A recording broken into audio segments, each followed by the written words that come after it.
ಓಂ ಶ್ರೀಯಃಪತ್ಯೈ ನಿತ್ಯಾ ಗಣಿತಗುಣಮಾಣಿಕ್ಯವಿಶತಪ್ರಭಾ ಜಾಲೋಲ್ಲಾಸೋಪಹತ ಸಕಲಾಬದ್ಯತಮಸೆ ಜಗಜ್ಜನ್ಮಸ್ಥೇಮ ಪ್ರಳಯರಚನಾಶೀಲವಪುಷೇ ನಮೋ ಅಶೇಷಾಮ್ನಾಯ ಸ್ಮೃತಿಹೃದಯದೀಪ್ತಾಯ ಹರಯೇ ನ ಶಬ್ದಾಬ್ಧೌ ಗಾಢಾ ನ ಚ ನಿಗಮಚರ್ಚಾ ಸುಜಸುರಾ ನ ಚ ನ್ಯಾಯೇ ಪ್ರೌಢಾ ನ ಚ ವಿದಿತವೇದ್ಯಾ ಅಪಿ ವಯಂ ಪರಂ ಶ್ರೀವತ್ಪೂರ್ಣಪ್ರಮತಿ ಗುರುಕಾರುಣ್ಯಸರಣಿಂ ಪ್ರಪನ್ನಾಃ ಮಾನ್ಯಾಃ ಸ್ಮಃ ಕಿಮಪಿ ಚ ವದಂತೋऽಪಿ ಮಹತಾಂ ನಾರಾಯಣಂ ನಿಖಿಲಪೂರ್ಣಗುಣೈಕದೇಹಂ ನಿರ್ದೋಷಮಾಪ್ಯತಮಮಪ್ಯಖಿಲೈಃ ಸುವ ಇದೆಲ್ಲ ನೋಡಿದಾಗ ನಮಗೆ ಅರ್ಥ ಆಗುತ್ತೆ. ನಿಖಿಲ ಪೂರ್ಣ ಗುಣೈಕ ದೇಹಂ ಅಂದರೆ ದೇವರ ಲೆವೆಲ್ ಯಾವ ಗುಪ್ಪಿ ಬಂತೀಗ ಗೊತ್ತಾಯ್ತಾ? ಇವ ಸಂಪರ್ಕ ಹೆಸರು ಕೂಡ ಇಲ್ಲ, ಯಾವ ಕಾಲಕ್ಕೂ ಇಲ್ಲ. ಅದು ಲಕ್ಷ್ಮೀನಾರಾಯಣರ ಭಾರಿ ವಿಶೇಷ. ಅದು ಸುಮ್ಮನೆ ಹೇಳಿದ್ರೆ ದೊಡ್ಡ ಗೊತ್ತಾಗೋದಿಲ್ಲ. ಯಾರು ಡಿ ಸಿ ಭಾರಿ ದೊಡ್ಡವನು, ಎಷ್ಟು ದೊಡ್ಡವನು ಹೈಟ್ ಎಲ್ಲ ಅಂತ ಕೇಳಿದ್ರೆ ಮನೆ ದೊಡ್ಡದಿರುತ್ತಾ? ಅಲ್ಲ, ಅವನಿಗೆ ಗೊತ್ತಿದ್ದೇನೆ ಹೇಳಬೇಕೀಗ. ಇವರಿದ್ದ ವಿಲೇಜ್ ಪಂಚಾಯತ್ ಅವನಿಗೆ ಗೊತ್ತಿರೋದು, ಅಲ್ಲಿ ಅವ್ರು ಜಾಸ್ತಿ ನೋಡಿ ಅಷ್ಟೇ ನೋಡಿರ್ತಾರೋ. ಇವನಿಗಿಂತ ಅವನು ತಹಸೀಲ್ದಾರ್, ಓ ಹೌದಾ, ತಾಲೂಕು ಪೂರ್ತಿ ಅವ್ರ ಕೈಯಲ್ಲಿ, ವಿಲೇಜ್ ಅಲ್ಲ ಇಡೀ ತಾಲೂಕು. ಅವನು ಎ ಸಿ ಇದ್ದಾನಲ್ಲ, ಡಿ ಸಿ ಇಡೀ ಡಿಸ್ಟ್ರಿಕ್ಟ್ ಅವನಿಗೆ. ಇವೆಲ್ಲ ಆಗ ಅಂತ ಅರ್ಥ ಮಾಡ್ಕೊತಾರೆ. ವಿಷ್ಣು ಸರ್ವೋತ್ತಮ ಅಂತ ಹಾಗೆ ತಿಳ್ಕೊಬೇಕು. ಬರೀ ಸರ್ವೋತ್ತಮ ಅಂದರೆ ನಮಗೆ ಅರ್ಥ ಮೇಲೆ ಇಷ್ಟು ಮೇಲೆ ಇದ್ದಾನ ಅಂತ ಅನ್ಸುತ್ತೆ. ಹಾಗಲ್ಲ, ಅದಕ್ಕೆ ಇಷ್ಟೆಲ್ಲ ಡಿಟೇಲಾಗಿ ಹೇಳಿದ್ದಲ್ಲ.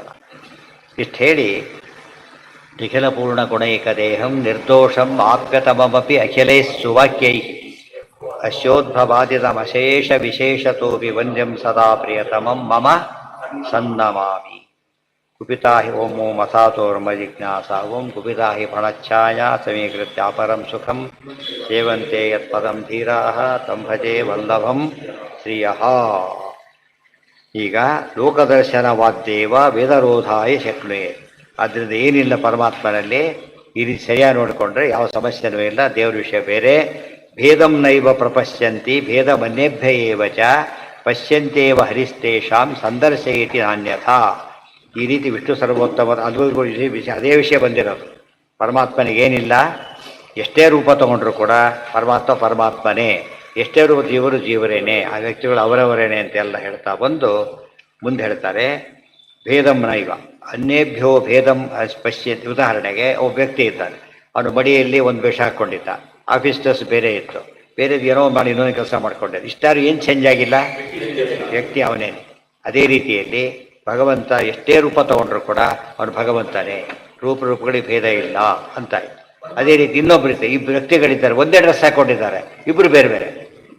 ಇವನು ಬೇರೆ ಬೇರೆ ಡ್ರೆಸ್ ಹಾಕೊಂಡು ಕಾಣ್ತಾನೆ ಒಬ್ಬನೇ, ಇಬ್ಬರು ಒಂದೇ ಡ್ರೆಸ್ ಹಾಕ್ಕೊಂಡಿದ್ದಾರೆ ಆದರೂ ಬೇರೆ. ಡಿಫ್ರೆನ್ಸ್ ಗೊತ್ತಾಯ್ತಾ ಈಗ? ಅರ್ಥ ಆಯ್ತಾ ಇಲ್ಲ ಈಗ? ಬ್ರಹ್ಮವಾಯುಗಳು ಸಮರವರು, ಅವ್ರು ಯಾವ ಮೂಲ ರೂಪದಲ್ಲಿ ಅವತ್ತ ಏನೇ ಆಗಿರಲಿ ಸಮರೇ ಅವರು. ಆದರೆ ಬ್ರಹ್ಮಲೋಕಕ್ಕೆ ಹೋಗಿ ಒಂದು ಮಾತಿಗಳು ಸಮ ಆಗೋದಿಲ್ಲ, ಹೋದರೂ ಸಮ ಆಗೋದಿಲ್ಲ. ಸಾಧ್ಯ ಅವ್ರು ಭೂಲೋಕಕ್ಕೆ ಕೇಳಿದ್ರೆ ಕಡಿಮೆನೂ ಆಗೋದಿಲ್ಲ. ಗೊತ್ತಾಯ್ತಾ? ಡಿ ಸಿ ಮನೇಲಿದ್ರು ಡಿ ಸಿ, ಆಫೀಸಲ್ಲಿದ್ರು ಡಿ ಸಿನೇ, ವ್ಯತ್ಯಾಸ ಆಗೋದಿಲ್ಲ. ಇದೆಲ್ಲ ಯೋಚನೆ ಮಾಡಿದರೆ ದೇವರಲ್ಲಿ ಯಾವುದೇ ರೂಪ ತೊಗೊಂಡು ಅವತಾರ ತೊಗೊಂಡು ಎಷ್ಟೆಷ್ಟು ಭೇದ ಇಲ್ಲ. ಉಳಿದವ್ರಿಗೆ ಏನಿರುತ್ತೆ, ಸ್ವಲ್ಪ ವೇರಿಯೇಷನ್ ಇರುತ್ತೆ, ಸ್ವಲ್ಪ ವೇರಿಯೇಷನ್ ಇರುತ್ತೆ. ಕೆಲವು ಸ್ವಲ್ಪ ರಿಟೈರ್ ಆಗಿಬಿಟ್ರೆ ಪೂರ್ತಿ ಹೋಗೇ ಬಿಡುತ್ತೆ. ದೇವ್ರ ರಿಟೈರ್ಮೆಂಟು ಇಲ್ಲ, ಬರೋದು ಇಲ್ಲ. ಅದರಿಂದಾಗೇನೆ 100%. ಮುಕ್ತ ಬ್ರಹ್ಮರಿಗೆ ಈ ಜಗತ್ತೊಳಗೆ ಎಂಟ್ರ್ ಆಗೋದಿಲ್ಲ ಅವರು. ದೇವ್ರು ಹಾಗಲ್ಲ, ಎಲ್ಲದಕ್ಕೂ ಭೂತ ಭವ್ಯ ಭಗವತ್ ಪ್ರಭು, ಎಲ್ಲ ಕಡೆಗೂ ಕೂಡ ತನ್ನ ವ್ಯಾಪಾರ ಇಟ್ಕೊಂಡೇ ತಾನು ಹಾಮಿಯಾಗಿರ್ತಾರೆ. ಇಬ್ಬರು ಹಾಗೇನೆ. ಮುಂದೆ ಹೇಳ್ತಾರೆ ಇತ್ಯೇವಂ ಬೃಹತ್ ಸಂಹಿತಾಯಾಂ ವಚನ. ಇದಿಷ್ಟು ಬೃಹತ್ ಸಂಹಿತಾ ಅನ್ನಗಂತಲ್ಲಿ ಬಂದಿದೆ, ಅದು ಪಂಚರಾತ್ರದ ಭಾಗ ಅಂತ ಬೇರೆ ಕಡೆ ಹೇಳಿದ್ದಾರೆ. ನಾ ಪುರಾಣಗಂ, ಪುರಾಣದಲ್ಲಿ ಬಂದಿದ್ದಲ್ಲ ಇದು. ಲೋಕದರ್ಶನವಾದ್ದೇವ ವೇದರೋಧಾಯ ಶಕ್ನುಯಾ. ಇನ್ನೊಂದು ಮಾತಿದೆ, ಕೆಲವು ಪುರಾಣದ ಕೆಲವು ವಾಕ್ಯಗಳು ಬರುತ್ತೆ, ನೋಡೋದಕ್ಕೆ ವಿರುದ್ಧ ಕಾಣುತ್ತೆ. ಅದೆಲ್ಲ ಅದಕ್ಕೇನು ಮಾಡಬೇಕು ಅಂದರೆ ಲೋಕದರ್ಶನವಾದ್ದೇವ ಭೇದರೋಧಾಯ ಶಕ್ನುಯ. ಅದೇನದು? ಲೋಕದರ್ಶನ. ಕೃಷ್ಣ ವಸುದೇವ ನಮಸ್ಕಾರ ಮಾಡ್ತಾ ಇದ್ದ, ಅಷ್ಟೇ ಅಲ್ಲ, ಕೃಷ್ಣ ಅವ್ರ ಮುಂದೆ ಹೇಳ್ತಾನೆ ಕಂಸನ ಕೊಂದ ಮೇಲೆ, ಏನು ನಾನು ನಿಮ್ಮ ಮಗನ, ಏನು ಮಾಡಿದೆ ನಾನು ನಿಮಗೆ? ಹುಟ್ಟಿದ ಅಲ್ಲಿ ಹೋಗಿ ಅಲ್ಲಿ ಬೆಳೆದು ಬಿಟ್ಟೆ, ನಿಮ್ಗೆ ಯಾರೇ ಅಂತ ಕೇಳಲೇ ಇಲ್ಲ ನಿಮ್ಮನ್ನು, ಗೊತ್ತಾಯ್ತಾ ಅಂತ ಕೃಷ್ಣ ಹಾಗೆಲ್ಲ ಸಂತಾಪ ಬೆಳೆದ ಮಾಡ್ತಾರೆ. ನೋಡ್ಕೊಳ್ಳೇ ಇಲ್ಲ ನಾನೀಗೇನು ಕೂಡ ನಿಮ್ಮನ್ನು, ಎಷ್ಟು ಆಪತ್ತುಗಳಿತ್ತಲ್ಲ. ವಸುದೇವ ಕೃಷ್ಣ ಹಾಗಲ್ಲ, ಆಪತ್ತೆಲ್ಲ ಅಲ್ಲಿ ಬಂದು ಕೊಂದಾಕ್ಬಿಟ್ಟಿಯಲ್ಲ, ಗೊತ್ತಾಯ್ತಾ? ಅವರ ದೊಡ್ಡ ಸಮಸ್ಯೆ ಅವರು, ಅವರೆಲ್ಲ ಕೊಂದಾಕಿರ್ತಾನೆ ನೀನೀಗ. ನಿಮ್ಮ ಅಪ್ಪ ಅಮ್ಮ ದೊಡ್ಡ ಕೀರ್ತಿ ನಮಗೆ. ಇದೆಲ್ಲ ಅವ್ರು ಹೇಳ್ತಾ ಶುರು ಮಾಡ್ತಾರೆ. ಪುರಾಣದ ವಾಕ್ಯಗಳಲ್ಲಿ ಕೆಲವೆಲ್ಲ ಎಂಥ ವಾಕ್ಯ ಕಾಣುತ್ತೆ ನಮಗೆ, ದೇವರು ಏನೋ ಸ್ವಲ್ಪ ತಪ್ಪು ಮಾಡಿದಾಗ ಕಾಣಿಸುತ್ತೆ. ಅವೆಲ್ಲ ಏನು ಅಂತ ಕೇಳಿದರೆ ಲೋಕದರ್ಶನ ವಾದ್ದೇವ, ಲೋಕದಲ್ಲಿ ಹೇಗೆ ನಡ್ಕೋಬೇಕು ಹಾಗೆ ನಡ್ಕೊಳ್ಳೋದು ಧರ್ಮ ಅಂತ ತೋರಿಸಿರೋದ್ರಿಂದ ಹೊರತು ಭೇದರೋಧಾಯ ನ ಶಕ್ತಿ. ಅದೆಂದೂ ಕೂಡ ಭೇದವನ್ನು ಏನು ಅಲ್ಲಗಳಿದ್ದೇವಲ್ಲ ಅದಕ್ಕೆ ಸಾಧ್ಯ ಇಲ್ಲ. ಅವ್ರು ಪರಮಾತ್ಮನೇ ಇವರೇನೆ. ವೇದ ಕರೆಕ್ಟ್. ವೇದರೋಧಾಯ ವೇದವನ್ನು ವಿರೋಧಿಸಲಿಕ್ಕೆ ಶಕ್ಯ ಇಲ್ಲ. ವೇದದಲ್ಲಿ ಏನು ಹೇಳಿದ್ದಾರೆ? ಟಕರ್ಮಣಾವರ್ಧತೇನೋ ಕನೀಯಾನ್ ಎಲ್ಲ ಹೇಳ್ಬಿಟ್ಟಿದ್ದಾರೆ. ಇಲ್ಲಿ ದೋಷ ತೋರಿಸ್ತಾ ಇದ್ದಾರೆ. ಕೃಷ್ಣ ಬೆಳಗ್ಗೆ ಬೆಳವಣಿಗೆ ವೇದವಾತ ಹೇಳ್ತಾ ಇದೆ. ಏನರ್ಥ ಅದಕ್ಕೆ ಅಂದರೆ ಲೋಕದೃಷ್ಟಿ ಅಷ್ಟೇ. ಸೂರ್ಯ ಹುಟ್ಟೋದು ಇಲ್ಲ, ಸಾಯೋದು ಇಲ್ಲ. ನಾವು ಹುಟ್ಟಿದ ಮುಳಿದ ಅಂತ ಹೇಳ್ತೇವೋ ಇಲ್ಲೋ ಆ ಥರ ಅಷ್ಟೇ ಹೊರತು ನಿಜವಾಗ್ಲೂ ಏನಾಗಿಲ್ಲ. ಸೂರ್ಯ ಹುಟ್ಟಿಲ್ಲ, ಮುಡಿದ. ನಮಗೆ ಕಾಣದೆ ಹೋದಾಗ ಮುಡಿದ ಅಂತೀವಿ, ಕಂಡಾಗ ಹುಟ್ಟಿದ ಅಂತ ಹೊರತು ಯಾವಾಗಲೂ ಇದ್ದಾನೆ. ಸಮ್ಮುಗ್ಧಂ ದರ್ಶನಂ ಯತ್ರ ಗಮ್ಯತೆ. ಅದಿಲ್ಲ ಎಷ್ಟು ಸಾರಸ್ಯ ಇದೆ ನೋಡಿ ವಾಕ್ಯಗಳೆಲ್ಲ. ಅಪರೀಕ್ಷಿತ ದೃಷ್ಟಿಶ್ಚ ಪರೀಕ್ಷಾಪೂರ್ವ ದರ್ಶನಂ ನಿಷೇಧುಂ ಶಕ್ನುಯಾತ್ ಕ್ವಾಪಿ. ಅಪರೀಕ್ಷಿತ ದೃಷ್ಟಿ ಅಂದ್ರೇನು? ಸುಮ್ಮನೆ ವೇಗ ಪ್ರತ್ಯಕ್ಷ ಬೇರೆ. ಪರೀಕ್ಷಾಪೂರ್ವ ದರ್ಶನ ಅಂದ್ರೇನು? ಕ್ಲಿಯರ್ ಟೆಸ್ಟೆಡ್ ಪ್ರತ್ಯಕ್ಷ ಬೇರೆ. ಇದರಲ್ಲಿ ನಿಷೇಧುಂ ಶಕ್ನುಯಾತ್ ಕ್ವಾಪಿ. ಯಾವಾಗಲೂ ಕೂಡ ಸಾಮಾನ್ಯವಾದ ದೃಷ್ಟಿಯನ್ನು ವಿಶೇಷ ದೃಷ್ಟಿ ಅಲ್ಲಗಳಿರಕ್ಕೆ ಸಾಧ್ಯ ಇಲ್ಲ. ವಿಶೇಷ ದೃಷ್ಟಿ ಏನು ಮಾಡ್ಬೋದು? ನಾವು ಅಲಗಡಿಬೋದು. ಆದ್ದರಿಂದ ಅಪರೀಕ್ಷಿತ ದೃಷ್ಟಿ. ನಾವು ದೇವರ ಬಗ್ಗೆ ಪುರಾಣದ ವಾಕ್ಯ ಹೇಗೆ ಹೇಳ್ತಾ ಇದೆ ಅಂದರೆ ಪರೀಕ್ಷೆ ಸಾಮಾನ್ಯ ಜನರಿಗೆ ಹೇಗೆ ಕಾಣಬೇಕು ಅದು ವರ್ಣನೆ ಮಾಡ್ತಾ ಇದೆ. ಪ್ರಸಂಗ ಬಂದಾಗ ಎಲ್ಲ ಹೇಳಿಬಿಡುತ್ತೆ. ಸುಮ್ಮನೆ ವಿಷಯ ಬೇರೆ ಹೇಳೋಕೆ ಅಷ್ಟೇ ಹೇಳಿಬಿಡ್ತಾರೆ. ಗೊತ್ತಾಯ್ತಾ? ಅದನ್ನು ವೇದವಾಕ್ಯ ಹಾಗೆ ಹೇಳೋದಿಲ್ಲ. ಆದ್ದರಿಂದ ಸರಿಯಾಗಿ ಏನು ಮಾಡಬೇಕೀಗ? ಅದಕ್ಕೆ ತಕ್ಕಂತೆ ಅರ್ಥ ಮಾಡ್ಕೋಬೇಕು. ವೇದ ರೋಧಾಯ. ವೇದವಾಕ್ಯವನ್ನು ವಿರೋಧ ಮಾಡೋ ಶಕ್ತಿ ಯಾವುದಕ್ಕಿಲ್ಲ. ವೇದವಾಕ್ಯವನ್ನು ಪುರಾಣ ವಾಕ್ಯಕ್ಕಿಲ್ಲ. ಶ್ರುತಿ ಮತ್ತು ಸ್ಮೃತಿಗಳಲ್ಲಿ ಯಾವುದು ದೊಡ್ಡದು? ಶ್ರುತಿ ದೊಡ್ಡದು ಅಂತ ಸ್ಪಷ್ಟ ಮಾಡ್ತಾರೆ. ದೇವದತ್ತಾದಿ ದೃಷ್ಟಿ. ದೇವದತ್ತಾದಿ ದೃಷ್ಟಿ ಅಂತ ಯಾತಕ್ಕೆ ಕೊಟ್ಟರು ಅಂದರೆ ಇವೆಲ್ಲ ABCD ದೃಷ್ಟಿಗಳು. ಆ ಡಾಕ್ಟ್ರ್ ನೋಡ್ತಾನೆ, ದೇವದತ್ತ ಅಲ್ಲ ಅವನೀಗ. ಡಾಕ್ಟ್ರ್ ನೋಡ್ತಾನೆ, ಅವ್ನು ಡಾಕ್ಟ್ರ್ ದೃಷ್ಟಿನೇ ಬೇರೆ. ಇದೇ ದೃಷ್ಟಿನೇ ಅವ್ನು ನೋಡಿದಾಗ ಅವನು ನೋಡ್ಬೇಕು ಕ್ವಾಲಿಟಿಗಳು ನೋಡ್ತಾನೆ. ನಮಗೆ ಕಂಬ ಕಾಣಿಸ್ತೇ ಹೊರತು ಕ್ವಾಲಿಟಿ ಗೊತ್ತಾಗಲ್ಲ. ಅವ್ರಿಗೇನು ಕಾಣಿಸುತ್ತೆ?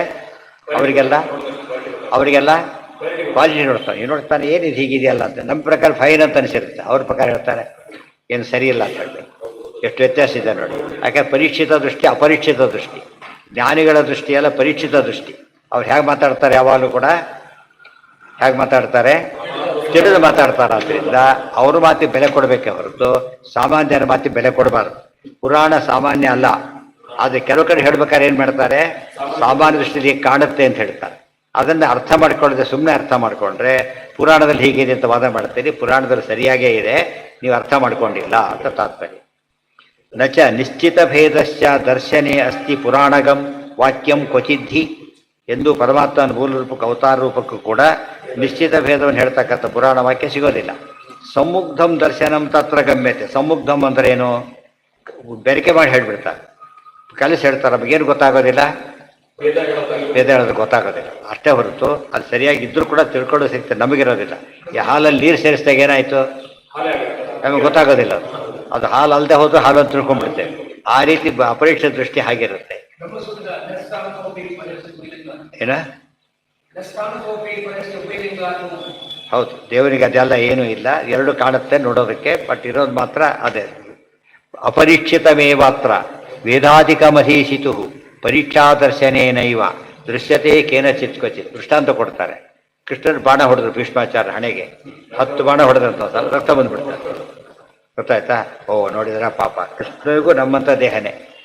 ಭೀಷ್ಮರು ಒಳ್ಳೆ ಕೆಲಸ ಮಾಡಿದರು. ಒಳ್ಳೆ ಕೃಷ್ಣ ಯಾರೋ ತೋರಿಸ್ಕೊಟ್ರು ನಮಗೆ ತಿಳ್ಕೊಂಡ್ರೆ ಮಾಡೋದಕ್ಕೆ ಅಲ್ಲ. ಆ್ಯಕ್ಚುಲಿ ಏನೋ ಸೃಷ್ಟಿ ನಮಗೆಲ್ಲ ಅರ್ಥ ಆಗುತ್ತೆ. ಸಿನಿಮಾ ನಾಟಕದಲ್ಲಿ ಏನು ಮಾಡ್ತಾರೆ? ಹೊಡೆದ್ರೆ ರಕ್ತ ಚಿಮ್ಬಿಟ್ಟು ಬರ್ತಾರೆ, ನೋಡಿದ್ರೆ ಬೆದ್ದೋಗ್ಬಿಡ್ತಾರೆ. ಪಾಪ ಸತ್ತೋದ್ರೆ ಅವೇ ಅಂತ ಶೂಟಿಂಗ್ ಬಂದು ಓಕೆ ಅಂತ ಇದು ಬಿಡ್ತಾರೆ. ನೋಡೋದಕ್ಕೆ ಹೇಗೆ ಕಾಣಿಸುತ್ತದ?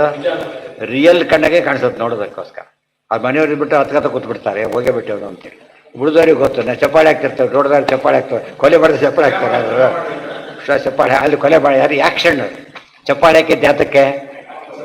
ಆ್ಯಕ್ಷನ್ಗೋಸ್ಕರ ಚಪ್ಪಾಳೆ ಹಾಕ್ತಾರೆ. ಅದು ದೇವ್ರ ಇದಕ್ಕೆಲ್ಲ ಕೇಳಿ ಚಪ್ಪಾಳೆ ಹಾಕ್ಬೇಕು. ಯಾರು ಎಲ್ಲೇ ಕದ್ದ ಅದಕ್ಕದ್ದ ಅಂತ ಚಪ್ಪಾಳೆ ಯಾತಕ್ಕೆ? ನಾಟಕ ಮಾಡ್ತಿದ್ದಾರೆ ಅಂತ. ಇದು ಪರೀಕ್ಷಿತ ದೃಷ್ಟಿ. ನಾಟಕ ನೋಡೋರಿಗೆ ಅಲ್ಲಿ ಕಾಣೋದೇ ಬೇರೆ. ಪರೀಕ್ಷೆ ದೃಷ್ಟಿ ಹೇಳ್ತಾರೆ. ಅವನು ಹತ್ನಲ್ಲ, ಅವ್ನು ಎಂಥ ಆ್ಯಕ್ಟ್ರ್ ಗೊತ್ತಾ ಅವನು, ಇನ್ನೊಂದು ನಾಳೆ ಕೂಡ ನೋಡಿ ಹೇಗೆ ಮಾಡ್ತಾನೆ ಮತ್ತೆ ಅಂತೇಳಿ. ಸತ್ತೋದೇ ಸತ್ತಿದ್ರೆ ನಾಳೆ ಬರ್ತಾನೆ ಅಂತೇಳಿ. ಅದು ಆ್ಯಕ್ಷನ್ನಾಗೆ ನೋಡ್ತಾರೆ ಅದು. ಸೊ ದೇವರ ಬಗ್ಗೆ ಏನೇನು ಹೇಳ್ತೇವೆ, ಸಿನಿಮಾ ನಾಟಕ ನೋಡಬೇಕಾದ್ರೆ ಅಲ್ಲಿ ಕಾಣೋದೆಲ್ಲ ಏನಂತ ನೋಡ್ಬೇಕು ನಾವು? ಆ್ಯಕ್ಷನ್ ಅಂತ ನೋಡ್ಬೇಕು. ಅದೇ ರೀತಿ ಅವತಾರಗಳಲ್ಲಿ ಏನೇನು ಕೃಷ್ಣ ಮಾಡ್ತಾನೆ ನಮಗೆ ಡೌಟ್ ಬರೋದು, ಅದೆಲ್ಲ ಏನೋ ಆ್ಯಕ್ಷನ್. ಮಹಿಮೆ ಎಲ್ಲ ಆ್ಯಕ್ಷನ್ ಅಲ್ಲ. ಮಹಿಮೆ ಏನದು? ಅದು ಫ್ಯಾಕ್ಟರ್, ಮಹಿಮೆ ಫ್ಯಾಕ್ಟರ್. ಅಪರೀಕ್ಷಿತಮೇವಾತ್ರ ವೇದಾಧಿಕ ಮಧಿ ಅದು ಎಲ್ಲೆಲ್ಲಿ ದೋಷ ಹೇಳುತ್ತೋ ಅಪರೀಕ್ಷಿತ ದೃಷ್ಟಿಯ ವೇದ ಅಂದರೆ ಹೊಡೆಯೋದು ಬಡಿಯೋದೆಲ್ಲ. ವೀಕ್ಷಾ ದರ್ಶನ ಮಣ್ಣು ತಿಂದ ಕೃಷ್ಣ ಇವೆಲ್ಲ ಏನವು ಅಪರೀಕ್ಷಿತ ದೃಷ್ಟಿಯ. ಪರೀಕ್ಷಾ ದರ್ಶನೇನ ಅದಕ್ಕೆ ಕೃಷ್ಣ ಹೇಳಿದ ನಮ್ಮ ಮಣ್ಣು ತಿಂದಿಲ್ಲ ಅಂತ ಹೇಳಿದ. ಆ್ಯಕ್ಚುಲಿ ನೋಡಿದಾಗ ತಿಂದಿದ್ದಾನೆ, ನಾ ತಿಂದಿಲ್ಲ ಅಂತ ಹೇಳ್ತಾರೆ ಕೃಷ್ಣ. ಯಾತಕ್ಕೆ? ಅಪರೀಕ್ಷಿತ ದೃಷ್ಟಿಯಲ್ಲಿ ತಿಂದಿದ್ದಾರೆ, ಪರೀಕ್ಷಿತ ದೃಷ್ಟಿಯಲ್ಲಿ ತಿಂದಿಲ್ಲ. ಮಕ್ಕಳು ಏನೋ ಕೇಳ್ತಿದ್ರು, ಅನ್ಕೊಂಡ್ಬಿಟ್ಟ ಇಟ್ಕೊಂಡ್ಬಿಟ್ಟ, ತಿಂದುಬಿಟ್ಟ, ನೀವು ಮಾಡಿದ ರುಂಗಿ ಹಾಕಿಬಿಟ್ಟ. ಆಮೇಲೆ ನೋಡಿ ಅಲ್ಲೇ ಇದೆ ಆ ಕಡೆ. ಅದು ಅಪರೀಕ್ಷಿತ ದೃಷ್ಟಿ ಇದೆ ನೋಡಿ. ಇವರ ಇಂದ್ರಜಾಲ ಮಹೇಂದ್ರಜಾಲ ಮಾಡ್ತಾರಲ್ಲ, ಏನಾವೆಲ್ಲ ಅಪರೀಕ್ಷಿತ ದೃಷ್ಟಿ ಬರೀ ಅವರೇ ಹೇಳ್ತಾ ಇದ್ದಾರೆ ಅಪರೀಕ್ಷಿತ ದೃಷ್ಟಿ ಅಂತ ಹೇಳ್ತಾ. ಪರೀಕ್ಷೆಯ ದೃಷ್ಟಿಗೆ ಅದು ಕಾಣೋದಿಲ್ಲ. ಇನ್ನೊಬ್ಬ ಇಂದ್ರಜಾಲ ಮಾಡಿರ್ತಾರೆ, ನಾನು ಯಾಕೆ ತೋರಿಸ್ತೀನಿ ಬಾ, ನಾನು ಮಾಡ್ತೀನಿ ನೋಡಂತ. ನಮಗೆಲ್ಲ ಬರೋದು ಅದನ್ನು. ನಿರ್ದೋಷಮೇವ ತಂ ಬ್ರಹ್ಮ ದದರ್ಶ ಅಶೇಷ ರೂಪೇಣ. ಅದನ್ನೆಲ್ಲ ಹೇಳಬೇಕಾದ್ರೆ ಪರೀಕ್ಷಿತ ದೃಷ್ಟಿ ಹೇಗಿರುತ್ತೆ ಅನ್ನೋದಕ್ಕೆ ಇದೇ ಕೃಷ್ಣನ ರೂಪವನ್ನು ನಾವು ನೋಡ್ತಾ ಇದ್ದೇವೆ, ಜನ ನೋಡ್ತಾ ಇದ್ದಾರೆ, ದೇವತೆಗಳು ನೋಡ್ತಾ ಇದ್ದಾರೆ. ಅವ್ರಿಗೆ ಕಾಣೋದೇ ಸರಿ, ನಮ್ಗೆ ಕಾಣೋದೇ ಬೇರೆ. ಯಾಕೆ? ಪರೀಕ್ಷಿತ ದೃಷ್ಟಿ ಅವರು, ನಮ್ಮ ದೃಷ್ಟಿ ಬೇರೆ ಇದೆ. ಆದ್ದರಿಂದ ಅದು ಬೇರೆ ದೃಷ್ಟಾಂತ ಕೊಳ್ಳಕ್ಕೆ ಹೇಳ್ತಾರೆ. ಅದಿಷ್ಟು ನಾಳೆ.